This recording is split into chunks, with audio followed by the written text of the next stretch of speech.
Good morning, everyone, and welcome to the Sons of Sequoia podcast. Broadcasting live from Wheat Ridge, Colorado, the home of the champions. Today is May 31st, and we are discussing a movie because it's Movie Monday. How are you this morning? I'm doing fine in this nice, refreshing morning in Colorado. How are you doing this morning, David? I'm doing okay. The weekend and today was awful rainy, and it has made me sleepy as can be. It's crazy. Well, good. Sometimes sleep is good. Yes, I mean, if I feel good, but you ever sleep 8 hours? Yesterday was Sunday, lazy Sunday. It's Memorial Day today. And I slept 8 hours. I felt good when I woke up in the morning. I got to 1 in the afternoon. I'm like, I need to take a nap. I took a nap. I took another nap later on. I never nap. It's the rain makes you want to nap, you know? Yeah. Yep. Today's Memorial Day. Happy Memorial Day, David. Happy Memorial Day. And thank you to all the people who are supposed to remember on a day like today, right? Yes. And Sons of Sequoia, shout out to all the veterans. And actually, Sequoia, that we are sons of.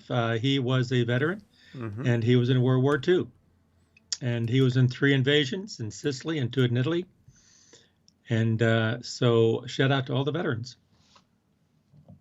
Yes, and so we're going to discuss something today that's completely unrelated to Memorial Day. It's a short film that we watched. I think it was produced by Ars Technica. And I mean, I have some issues with it. It's called Sunspring, you saw. I personally, we see the thumbnail here if you're watching the video version on YouTube, which you can get every day by searching Sons of Sequoia on YouTube. And we'll broadcast live. All the podcasts, they have to go up on the RSS feed. So if you want to see this live as we do it, you can join us every morning at 9 a.m., Monday through Friday, for this podcast. So Sunspring, it's more of an idea than a movie. Does that make sense? Absolutely. It's more of an experiment in the beginning of something new than something that's going to be entertaining. It's entertaining in a way that they're trying something. It's an experiment. So we can take a look at the Ars Technica article that inspired us to do this. Let's just, I'll pull it up real quick. Movie written by algorithm turns out to be hilarious and intense. That's debatable. Wouldn't you say? Well, see, I came in, okay, if we're getting into this, I came in, before you describe it, I'll just say, I came into this, it's like a 9-minute film, short film. I thought, okay, well, films usually have a storyline, the beginning, middle, and the end, and they have a purpose, they have a point, and I watched this, I kept waiting for a purpose, I kept waiting for a point, I kept waiting for a story, and I didn't get it. No. And so it wasn't hilarious. It wasn't intense. It was confusing, and it was I didn't know what was going on really. It was totally confusing. I didn't get it. So I don't know where they thought it was hilarious. I think it was hilarious because it was nonsensical. Mm-hmm. And it's like, oh, that's so funny. Oh, that sort of resembles a line someone might write, except for it doesn't make sense. Ha, ha, ha, ha, ha. And as a viewer, you're watching it and you're like, well, this was my initial impression. And I know a little something about how AI works. I know a little something about art that AI is producing. And of course, this is from several years ago, 4 years ago. But still, in 2017, the AI was... I watched the film and I said, okay, they didn't have a big enough data set, corpus, to train the neural network. And whatever the algorithm was that they used to write it focused more on making sentences that were syntactically correct than sort of training the AI to have a plot or to have a narrative or to imbue any meaning into the writing. It was sort of like, oh, take all these words that you got from these scripts that we fed you. And right, so before we get into it, let's talk about exactly what they did. So I'm going to go frame by frame here, so we can just take a look at this. So just above your smartphone keyboard lives an artificial intelligence. It was trained on lots and lots of emails, and it'll try to guess what you'll type next. Okay? Hmm. And then we were curious what would happen if you trained this kind of software on something else. And then science fiction screenplays. So we fed a LSTM recurrent neural network with these. And then you see it gave him the text to about 200 scripts, science fiction screenplay scripts. And one of my gripes with the movie, if we're just going to just be rawly critical, is these title screens, they went way too fast. So I couldn't read this, and I didn't really absorb this the first time. I had to go back and look at this after the movie was over. But if you notice, there's about 200 scripts or so. Well, And we're watching a list of them now, and they're all, scripts of. Then we gathered a cast and crew for one day. Now I gathered from this, and in subsequent reading, I realized this is one of those like 48-hour film festival things. mm-hmm. So I'm thinking maybe they only trained the neural network for one day, and they had it spit out like if you gave it more material and a longer time to sort of learn the patterns and stuff, and were able to tweak the algorithm, you might have gotten something more usable. What they ended up getting was a bunch of gobbledygook. It was nonsense. And then let's see, is that all? I think. Oh, then we fed in random seeds from a sci-fi filmmaking contest. So this was the prompts that are given to you in the 48-hour filmmakers contest, and here they were. See, I wasn't familiar with this contest, so I wasn't sure what these prompts were all about. It's sort of like when you go to an improvisational comedy show, and they say, "Can someone give me an occupation?" And you're like, "Oh, butcher." Like, "Can someone give me a city?" Like Philadelphia. And then the cast is like, "I'm just a butcher from Philadelphia." But see, that makes sense if you know why you're getting the prompts. Mm-hmm. I didn't know why these prompts were being given. Yeah. So what does that mean? But now I know. Yes. Because you explained it to me. So the title had to be Sunspring. A line of dialogue that had to be used was, "It may never be forgiven, but that is just too bad."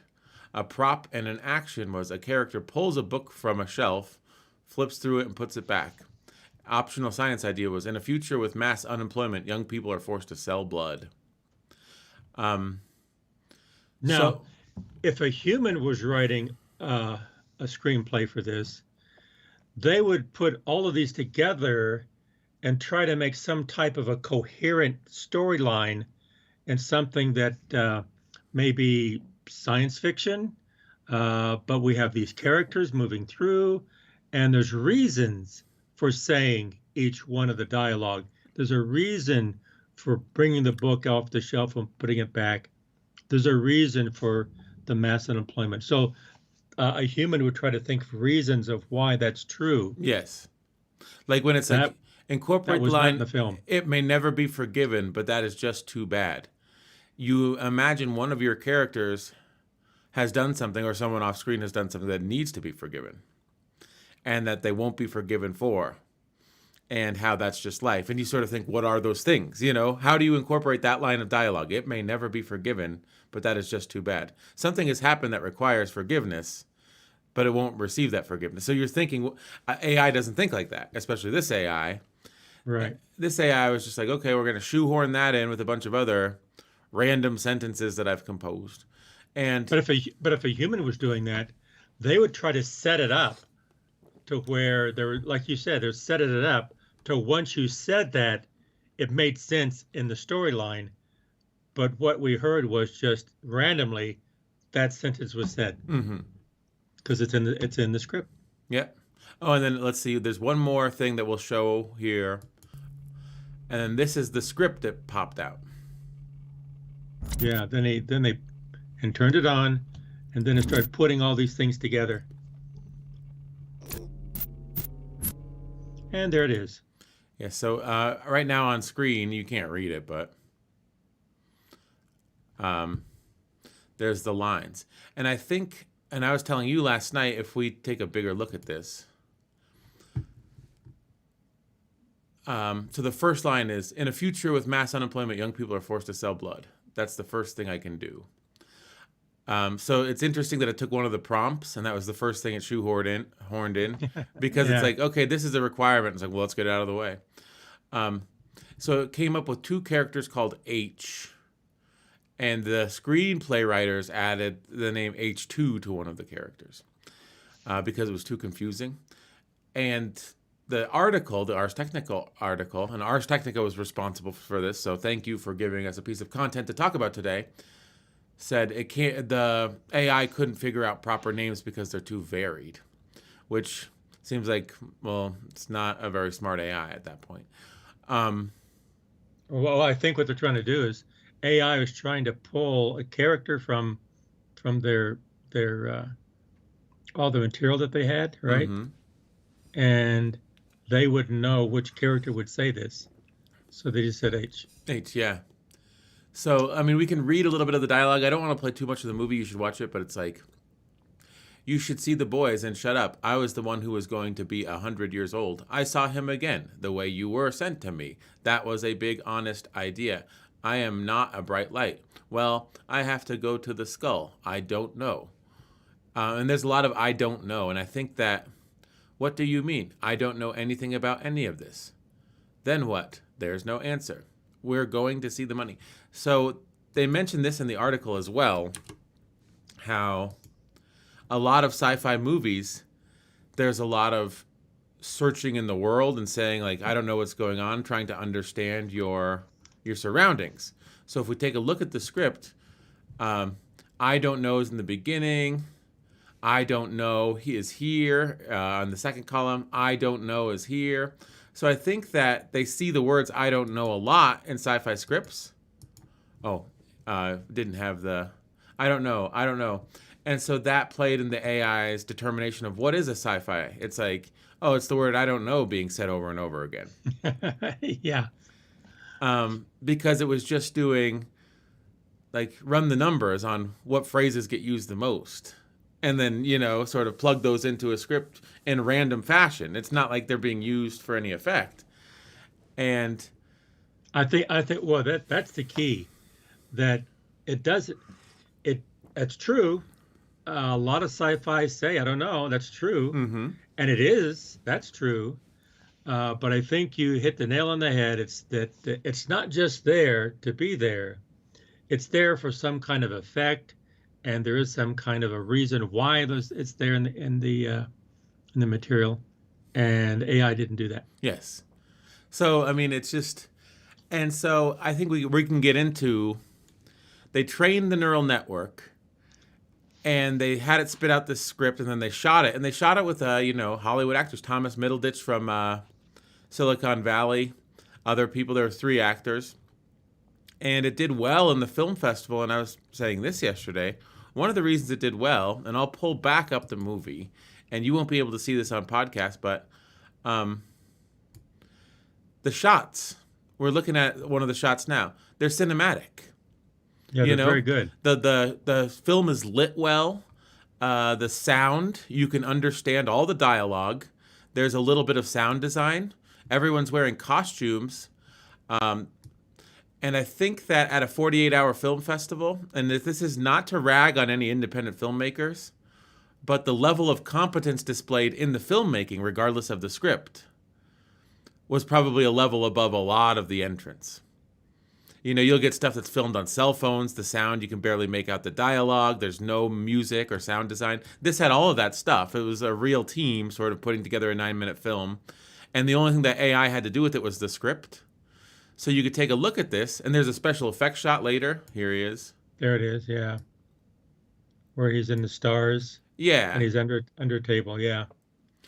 So, they cut the frame. They had a green screen, obviously. And it's like not the most, but it's composited correctly. You're not seeing. So there's competence to the filmmaking, and I think that's what carried.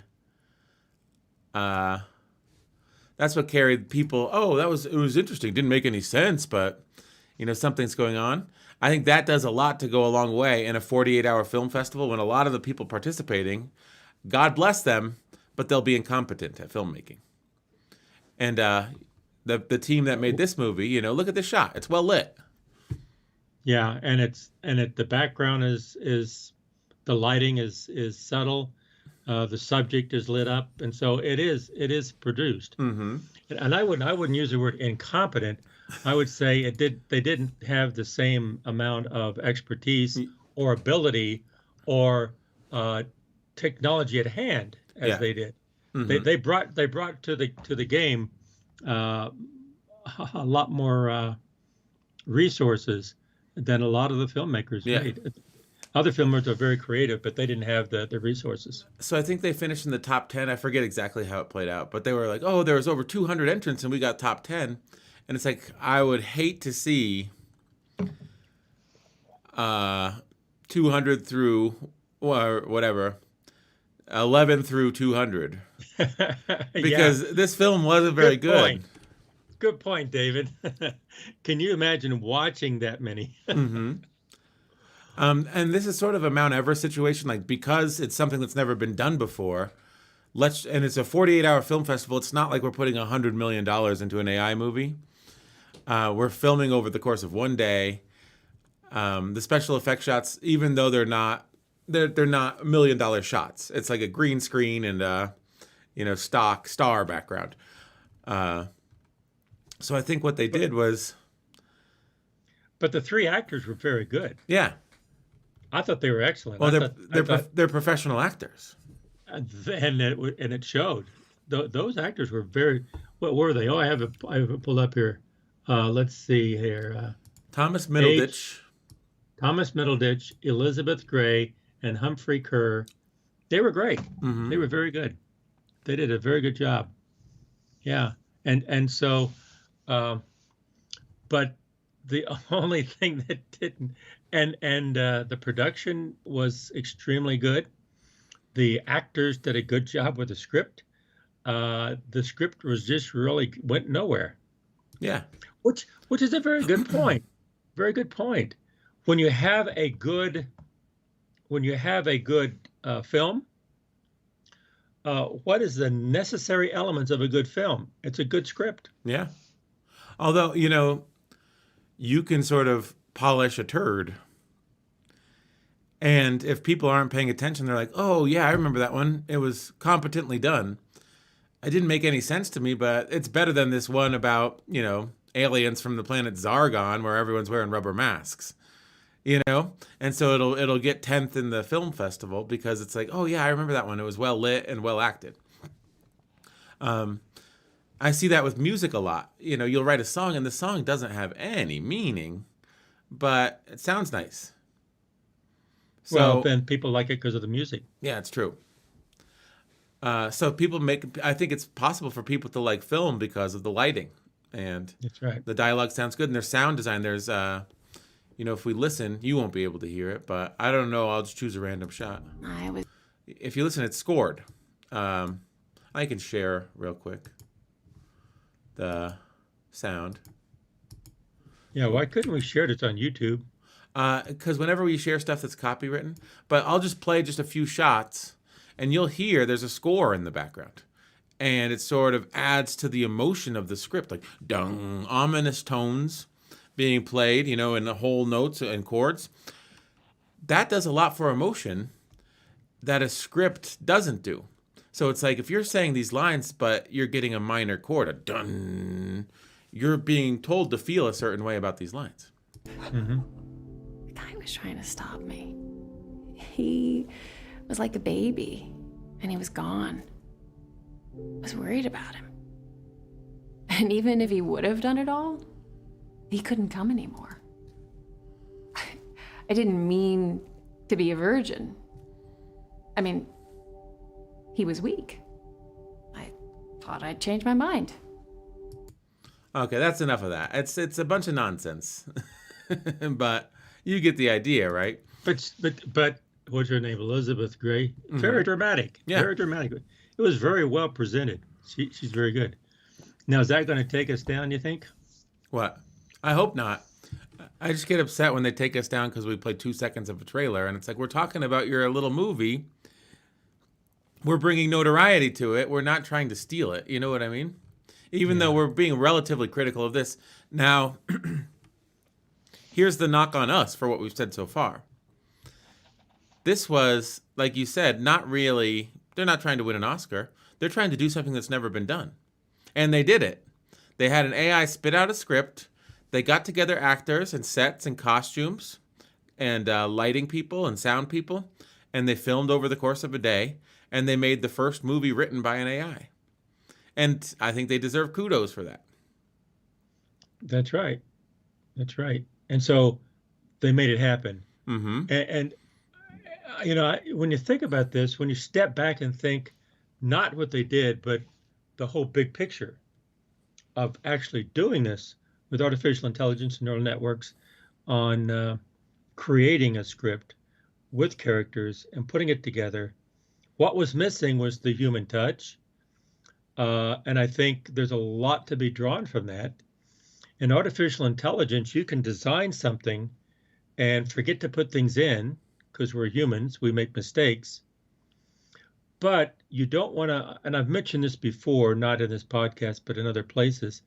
In artificial intelligence, they can make decisions faster. They put the screenplay together very quickly. Mm-hmm. The AI did, but it can be faster than humans. It can accumulate information faster than humans. It can produce something faster than humans, but it doesn't have the same content that a human would have. And so when you program these things, when you program AI to do something, humans make mistakes. And so they won't give them everything they need, all the prompts they need, all the ability they need. And we saw that in the film, that there was no humanity to it. Mm-hmm. There was no link to it. And so you got to be careful giving AI the ability to make decisions, and without the humans overseeing what the AI is doing and making the decisions. So AI is just valuable in supporting human judgment, not replacing human judgment. Mm-hmm. That's my point. For now. Because well, that's what I'm saying. In the future, how do we incorporate humanity into a machine? So we have to think about that. So we have to think about what type of humanity do we want to put into a machine with AI? Whose humanity? It's fascinating. The more I think of it, you think, okay, well, look how many different countries there are. Do we want a European humanity? Do we want a North American humanity?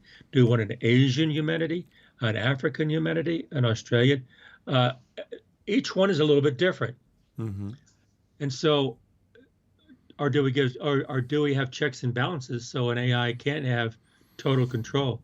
Remember 2001: Space Odyssey? Yeah, I mean, people like to point to that, but I guess my point is for now is the AI is in its infancy. It's taking baby steps, and we look at it and it's like a baby. But computers, you know, by 1990 were 10 times more powerful than computers in 1980. And by 2000, they were 10 times more powerful than computers in 1990. By 2010, they were 10 times more powerful. So we think, look at this baby. We need to make it, help it grow. But if it keeps growing at an exponential rate, it won't be long, maybe 2100, 100 years, where AI will be guiding us. We won't be guiding AI. Well, it can now in cars. Mm-hmm. It can in some business decisions. It can in forecasting. It can a lot. It does now in a lot of quantitative areas Mm-hmm. where the direction is based totally on the numbers. But when you go beyond that, where the decision is not based totally on the numbers, but there's other types of conflicting, the world is full of contradictions. Yes, but what I'm saying is AI may be more poised to understand and conquer those contradictions than we are in 100 years. And it's like, we can't give it any parameters at some point. It'll be able to tackle all these things better than we can. And just because it's still in its infancy, we're like, well, we need to guide it. And the thing is, it might be unguidable. And it might be unguidable sooner than later. Yeah. Well, what having looked at AI a little bit, I'm not an AI expert, but looked at it a little bit. You can program it to learn a certain way for certain objectives to move in a certain direction. So all I'm saying is that I'm not saying it's wrong or bad. Mm-hmm. I'm saying it can be dangerous if you don't do it the right way. In the hands, because in the hands of people who don't do it correctly, they can create an AI that can beat your AI that you don't design it in that way. I guess what I'm thinking of is back in World War II, where we did not want everyone to have hands on the weapons that were available. Because in the hands of someone who was a maniac that pushed that button and all of a sudden have devastation, the same thing can happen with AI. Mm-hmm. If in the hands of someone who says, I'm going to put that in there, I'm going to take this out and say, just do this, and it could have devastation. Yeah. Because AI is stronger in some areas than humans, but it's stronger because it doesn't necessarily have the humanity of a human. Yeah, well, I've heard this argument made before, and this isn't a novel argument by me, but the NHTSA, the National Highway Transportation Safety Administration, was saying all these people are dying in car accidents. And so Consumer Protection Agency said, well, we should advocate for a mandatory seatbelt law. And so they said we should have a mandatory seatbelt law, and the automakers pushed back against it because they didn't want to have to include the extra cost of having seatbelts in all their cars. And there was lobbyists that said, look, my son or daughter died in a crash, and they came to the realization that maybe a seatbelt law is a good idea. We can save a lot of lives. And 10 years after the idea was formed, the legislation was passed. And people say, when you're looking at a problem that AI presents, and you say, this AI, it's out in the wild and it's dangerous, we need to do something about it. If you drag your feet and you lobby and you make legislation and you pass it 10 years later, that AI is orders of magnitude more dangerous by the time you solve the first problem. You're solving for a problem that doesn't exist anymore because the AI is constantly evolving.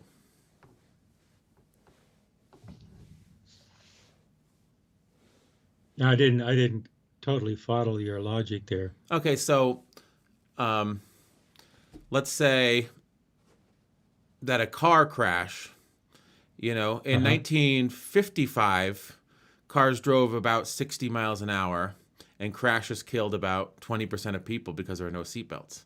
In 1965, cars drove about 60 miles an hour, and crashes killed about 20% of people because there are no seatbelts. When everyone had to put in seatbelts by 1975 because the law got enacted, crashes only killed 5% of people, but cars still drove 60 miles an hour.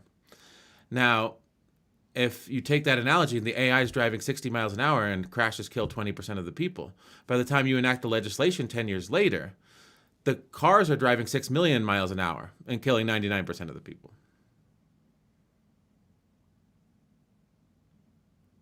If you don't enact the law? Yeah, the pace that humans move and the pace that technology moves are completely separate from each other. So laws are designed in an area where people would write with a feather quill on parchment and send it via horseback. The speed at which technology progresses, you can't drag your feet like we have in the past because these problems will become acute. And by the time you address them, they will have evolved to become more acute. And AI can make decisions faster to keep up with the advancement of technology. Is that what you're saying? I'm saying that a problem, by the time you solve it, there might be a new problem. Yeah. And AI can respond to those problems in a real time that's going to be effective and not too little too late. Like, that's the kind of thing like what you're saying is, unfortunately, like United States is much more reactive to problems than proactive to problems. They'll say, we have a problem, we need to solve this. Well, why do we have a problem? Because we never did anything to prevent it. Yeah. Because we're not. Is that what you're kind of getting at a little bit? Yeah. Well, I'm also saying technological issues that are unforeseen. I think you could see this a lot in the algorithmic way that social media influences people. And I've made this argument before on the podcast. If you and I watch Top Gun, we both see Tom Cruise and Val Kilmer and Anthony Edwards and Kelly McGillis, is that her name? And we both hear The Righteous Brothers and Take My Breath Away, and we both see F-14 Tomcats flying on an aircraft carrier. If you and I both use Facebook for a month, we see completely different things every time we open up Facebook. And so you think you know what Facebook is, but Facebook is algorithmically tailored to you to keep you using the app. And it's algorithmically tailored to me to keep me using the app. And so when we talk about Facebook, we think we're talking about Top Gun. But really, we're talking about two different things to two different people. And it's designed that way. And so it's opaque when you say, oh, we need to do this. There's too much misinformation on Facebook. And it's like, misinformation might be 0.1% of the information that's on Facebook, but 30% of the users might be accessing it. Because once you start accessing misinformation, you're more likely to click on ads. And they're not optimizing for correctness of information. They're optimizing for click-through rates on ads. Very good point, David. Very good point. That's true. Very true. So, yeah, I mean, but to get back to Sunspring, I wanted to talk about something real quick. I don't want to go through the article. I mean, we read a lot of articles here, but we read this last night. One thing is some of the crew or some of the cast members saw a love triangle plot. Some of them saw this. And even the title, it's hilarious and suspenseful or whatever. Hilarious and intense. I didn't get any of that. It all seemed like nonsense to me. I didn't either. Like, I didn't find it hilarious or intense. I didn't see the love triangle plot. And then they mentioned this. They were reading in things from a real movie into something that wasn't there because it was deliberately vague. And so that reminds me of, have you ever heard of InspiroBot? Yeah. I think I've told you about InspiroBot. You told me about it. InspiroBot. InspiroBot is an artificial intelligence. They just trained it. Now, it's easier to do this because it's one sentence. So this computer programmer from Sweden said, I saw all these posts on Facebook, and there was like a picture of like a meadow with an inspiring saying. And so he basically scraped Facebook, and he got all of them, and he trained an AI to create inspirational sayings of its own. Now, unlike a script where there's dialogue between two people and a plot, it's much easier to do one line. But if you use InspiroBot and you say, generate me an inspirational clip, you'll start reading stuff into what the AI has done, even though it's just sort of randomly putting words together in a pattern that it's seen from Facebook from other posts. Should we try a few? Sure. We could probably have a whole episode of just having a InspiroBot saying, and then having some real applications. So let's take a look at it. Let's generate an InspiroBot. Okay. Here we go. Here it comes. Here it comes. Drink bleach. Prepare for failure and never, never prepare to die. Okay. Okay. Here comes another one. Here comes another one. You don't have to become a teacher to generate revenue. That one is true. It's true. That's true. That's true. Here's a third one. If you understand how to confuse her, you understand how to understand her. And so you start doing stuff like this, and you can say, oh, there's some sort of, it's deeper. Like, you know, some of them, they'll come on combinations of words, and it's like, oh, that's a little deeper than I thought, you know? And really, it's not deep. You're putting the deepness in with your own mind. And that's right. What I like about InspiroBot, perhaps more than this, because I don't think the technology is there for Sunspring yet. Because in a movie, you're expecting a narrative thrust. When you're talking about just one line, we'll generate one more. Because there's some that I've actually thought about. Sue people unashamedly. Oh, my goodness. That's terrible. Sexy hunks everywhere. Work together for your common goal. Making Social Security history. Okay.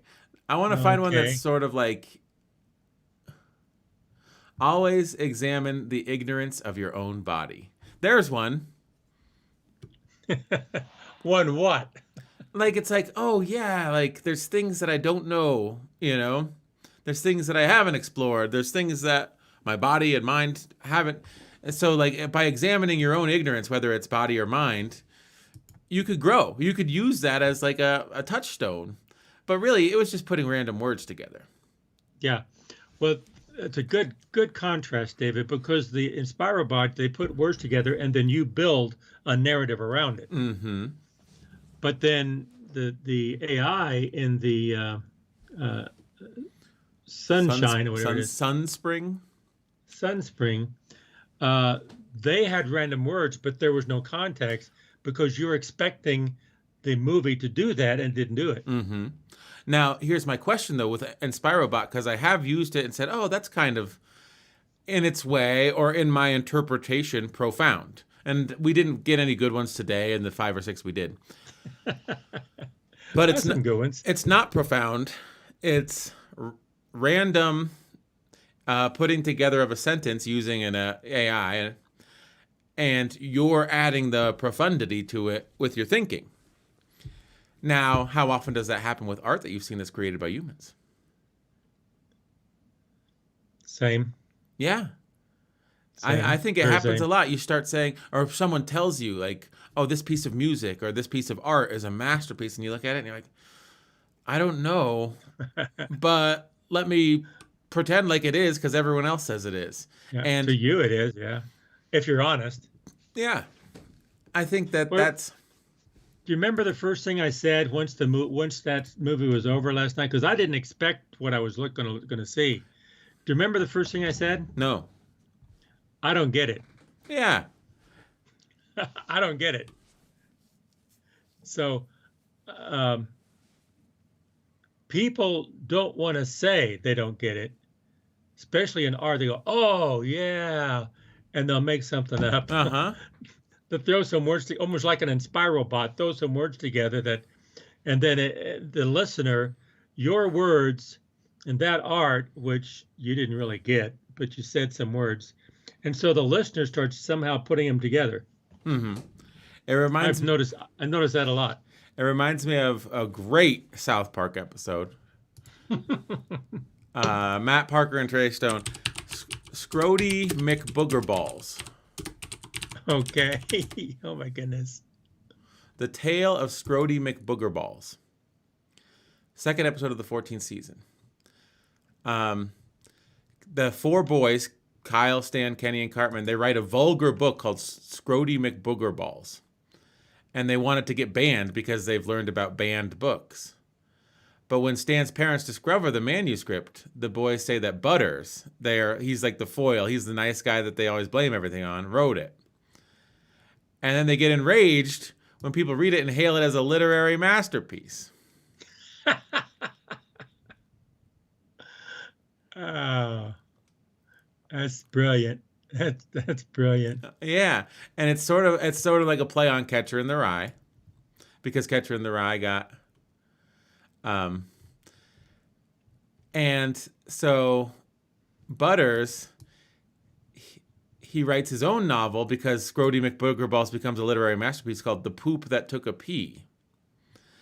And it doesn't make any sense, but everyone in the town is reading it, and they're saying, oh, I don't know. I think that there's actually more nuance to the poop that took a pee than there is to Scrody McBoogerballs. They're trying to say, not only did the first one have artistic merit, this new one that's not as good also has maybe even more artistic merit. And it's sort of just a play on how if you're told something's good, you'll try to find any justification for liking it that you can. Because there must be something there. Yeah. So you got to find why it's good, and so you'll make things up. Like, oh, I see that, yeah. And then whatever connection there is, even weak, they'll try to fold it into something more meaningful. Yeah, and I think honestly, if you didn't know that Sunspring was written by a computer, and so you went into it, you would say, I don't know what they're trying to say. Maybe I'm just not smart enough to sort of put that dialogue together as a narrative in my head. Maybe the writer is on a different level than me. And the writer is on a different level than you because they're a computer and they don't really understand narrative or plot. But you might think, oh, maybe they're just on a smarter level than me, and I don't get what they're doing. So I think that like humans tend to give people that creatives the benefit of the doubt. They do. Which, just a tangent here. I know I'm going to go on a tangent, but they'll give art benefit of the doubt. It's the opposite with science. Mm-hmm. In other words, you don't want to be dumb with music or art or even a novel or a book. Oh, that is so cool. That is so cool. But if you're talking about a mathematical equation, oh, that's so difficult. I don't know. I can't understand that. You know, I'm dumb. I'm dumb. And that's cool, unless you're a nerd. And if you know the math and science, you're a nerd. But if you like the actual literature, you're cool. That's our society, which is unfortunate. Not everywhere. The STEM is trying to change it, but this is kind of a tangent, but it just made me think of that. But you're right. They do want to understand. They'll have book clubs, and they talk about the books and throw around ideas. And that, how many book clubs are there on mathematics books or physics books or chemistry books? Mm-hmm. I don't know too many. You know, let's read a physics book and let's talk about general relativity. Just talking about what it means. Well, I mean, but there's Doesn't Reddit. happen. There's Reddit, and you can go to reddit.com and you can search physics. Come on. And there's a 13,000 member community, a 1.7 million member community. Textbooks and resources, double slits with single atoms. So there are places online where every single, now there may not be in your community. But what I'm getting at is that these would be called nerds. Yeah, but I mean, the cool guy is not reading Eat, Pray, Love with a bunch of middle-aged women.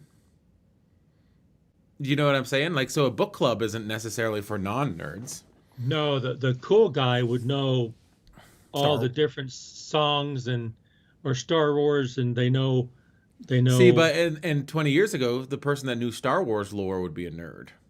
You know? Well, they knew all the movies. They knew all the they knew all the musics and the songs and whatever. If you had a literary either songs or books or whatever, the literary aspect, ask someone, do you know William Shakespeare? How many people on the street would know who William Shakespeare was? 60%. Probably. Well, they've heard of him. But he wrote the plays and sonnets and things. But then you go on the street and you ask him who was a scientist. Isaac Newton.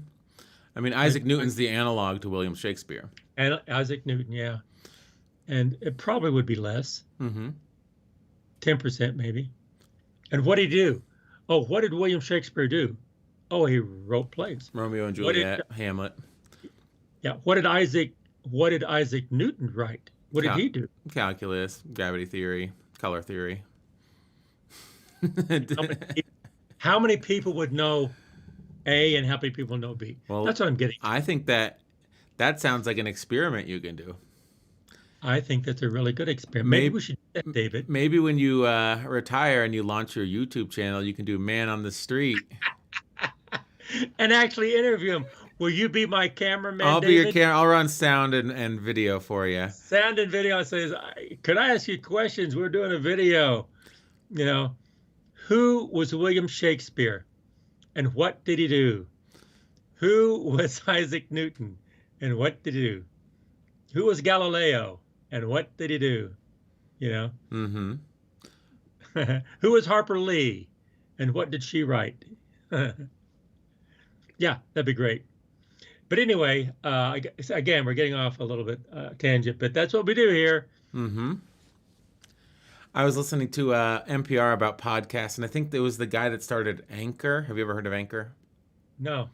It's like a podcasting platform where you don't need to do everything that we do. So we're on YouTube, and then we upload to our RSS feed, and you can find us on Stitcher or Google Podcasts or Apple Podcasts.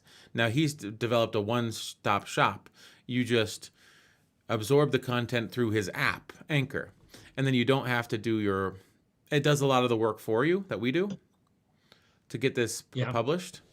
And he's like, I just wanted to make it easier for people to publish. And it's like, yeah, and, own the platform where they do publish too. That's probably another reason. But he's like, when I listen to a podcast, what I want is snappy, short, and no one's veering off topic. You're going to get that information. You're trying to get insights per minute. And it's like, that sounds like a programmer. He's optimizing for efficiency with his listening minutes. A lot of times when I listen to a podcast, I just want to hear people talk. Yeah. Yeah. And if the conversation meanders, that's fine. Talk from one idea to another idea, and that's kind of what we do. Mm-hmm. I like that. I like that too. We're not here to try to educate.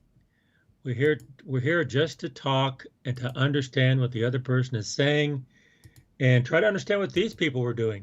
And when you start thinking about what they did, who was the Sharp? Oscar Sharp was the director.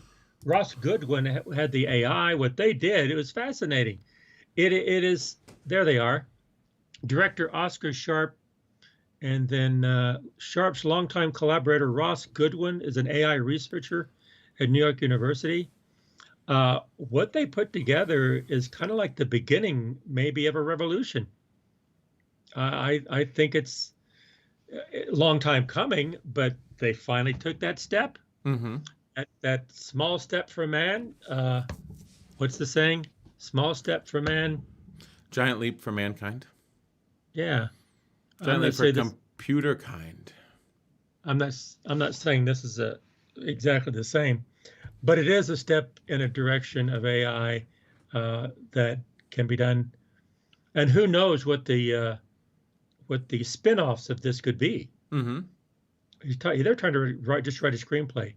But how many other things could this be used for other than just writing a screenplay? Yes. And I mean, for who is the Ross Goodwin, the AI guy, he's taking an LSTM, which is a long short-term memory algorithm, and trying to apply it with a corpus, the body of work, which is, 200 some odd scripts, and put out something usable.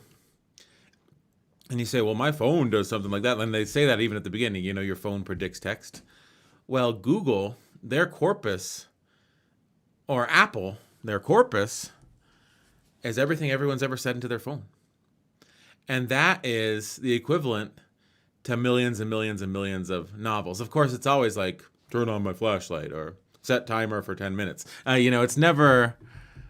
no, they're not feeding it novels. They're sort of telling it to be a personal assistant. But still, they have more data. They have more accents. They have more, like natural language processing. They have more data points to work with. So this is one guy trying to develop a script with his AI, whereas Google, I'm sure their AI team is 1,000 strong, and their corpus, their data points are coming in every single day from all over the world. And the neural network is designed to become better with more data. Mm-hmm. With larger samples or larger learning corpus, you're going to get much stronger results. Mm-hmm. So the fact that one guy did this, one guy built the neural network, and I'm sure that he was standing on the shoulders of giants, like Newton said, and using techniques that he'd learned from other researchers and sort of just applying it to something novel. And that's a lot of what academic and scientific and artistic inquiry is about. It's taking something that exists and saying, it hasn't been done with this before? Let's try it. Let's have this write a script, and then let's film it. And you got to respect that. Absolutely, because when you start applying things at different places, they could be dead ends, and they could lead someplace you didn't expect. And in the future, those dead ends could be resurrected and still find more things you didn't expect. Mm-hmm. That's why you should always keep trying things. Always keep trying things, and document what you do so you can go back and pull it back again, pull it out again, Yeah. because the environments and landscapes change. It's like I remember when I was younger, I was going on tour with a band, and we were touring California, and my buddy Ned, he said, "Do you like chicken?" I'm like, "Yeah, I like chicken." He's like, "Do you like waffles?" And I'm like, "Yeah, I like waffles." He's like, "Well, you're going to like them in the same meal. There's a restaurant in California called Roscoe's House of Chicken and Waffles. You got to go there." So we made it. They give you a big old piece of fried chicken with waffles, and you smother syrup all over them, and it's delicious. Now, chicken and waffles in the 2000s, they sort of made their way across the country. People realized, oh, that's a good breakfast. You know, a couple pieces of fried chicken, a couple waffles. You're good for the day, or you're good to go back home and take a nap. But so one person starts doing something somewhere, and maybe it catches on nationwide. Like this, I'm using food as examples because everyone eats food. I see Nashville hot chicken. Have you seen this? No. So in Nashville, like 10 years ago, they started serving hot chicken, which is basically like spicy fried chicken. And they serve it with sweet tea and, you know, and it's sweeping the nation. Like, you know, everyone's offering their hot chicken variant of the Nashville hot chicken. And it's like, people are like, oh, that Nashville hot chicken is so good. In 10 years' time, people may forget that Nashville hot chicken was really hot in the early 2020s. But it'll still be good, right? So like everything you do, it's the adoption that brings it into people's consciousness. But if there's not adoption, that doesn't mean that it's not good. And it can be adopted later. Like I think that's a roundabout way to restating your point. You should do something because this field of inquiry, using AI to write scripts, they may say, oh yeah, that Sunspring didn't make sense and it may lie dormant. But in 100 years' time, they're like, oh, they did Sunspring. Let's start developing that technology more. And so 20 years from now, it may be a failure. 100 years from now, it may be that what started it all. You see what I'm saying? Yes, absolutely. And I think you're absolutely right, David. And also sometimes they tried to write a screenplay. And maybe that'll go nowhere. Maybe it will, maybe it won't. But since since they opened that door, maybe we should use this to write other things that are going to be more useful today. And so, even if you never go back to that, it opened the door for that type of application of AI. Mm-hmm. Yeah, And like so, like instruction manuals or recipes. Like maybe an AI would be incredible at writing recipes for cookbooks or instruction manuals for board games or, you know, instruction manuals for putting together IKEA furniture. And, you know, the natural language it uses is just more logical once you train it enough, where it's like, okay, we got these pieces, this is how it goes together. And it's like, okay, 2 seconds later, here's your instruction manual. We've printed it out with graphics and language. And anyone that looks at it should be able to put together this IKEA couch or whatever, or coffee table. Because so there might be a use for it that may not be screenplays, but it may be very useful in the world. or as fast as manufacturing is going, as fast as inventory control with global supply chains, when you have a pandemic, when you have disruptions in supply chains, you have to come back and you have solutions, but you need to inform people and you have to connect with people and say, here's what you need to do. How many people need to really learn how to do what needed to be done when we had a pandemic? Well, they could do that immediately and send out, here are instructions on what everyone needs to do. And so what they did was a push type of a thing saying, listen to this, and they had to come to listen to it. Well, maybe they had detailed instructions for everyone, but the instructions are different for different people within that disruptive supply chain. Mm-hmm. And this could generate specific things that they had to do and put it all together so that you can respond and then respond to a disaster and come back very, very quickly. And it's not going to take weeks and weeks and months to come back after disaster. It can just take a few days or even a few hours. Mm-hmm. So communication and instruction, who knows where this goes? Yeah. So anyway, I think you never discount anything. Always run with it, and that's the human touch. Yes. What I like is I watched the movie, and you can watch the movie too. It's called Sunspring. It's available on Ars Technica, and it's available on YouTube. It stars Thomas Middleditch. He's in the thumbnail, just like he's in the thumbnail of this YouTube video. Now, the movie, if you get something out of it, I think you might have some sort of psychological condition, because I don't think there's much to be gotten out of it. But I see it more as an exercise in new technology and then letting new technology run with the ball. And I think there's nothing wrong with that in this day and age. And these people can say, maybe we're the first. We're the first to produce a film, a short film, written by an AI. And that's great. It's like when we watched that movie Feeling Through. Well, this is different, but a little bit like that. And it was the first movie to be nominated for an Oscar that starred a blind and deaf person. And that's awesome, you know? I mean, I think that being first is cool. It's a good reason to do something, because if you could be first, but you won't be the last, and maybe what will happen because of what you've done will inspire people or you know, push the state of technology or the state of filmmaking forward, and that's a good thing. It's a very good thing. It's a positive thing. Mm-hmm. You should keep trying new things. Some things work, some things don't, and sometimes it's not so much whether they work or whether they work or whether they don't work. The key is you tried something. Yes. It's the trying. Well, we've gone about an hour, so I think I'm going to play the outro music. Okay. That sound okay to you? Sounds okay to me. All right. Well, do you want to say goodbye to everyone? I do. Here, Sons of Sequoia, we want to say keep on talking and listen more than you talk, and try to understand what the other person is saying. Bye. Bye.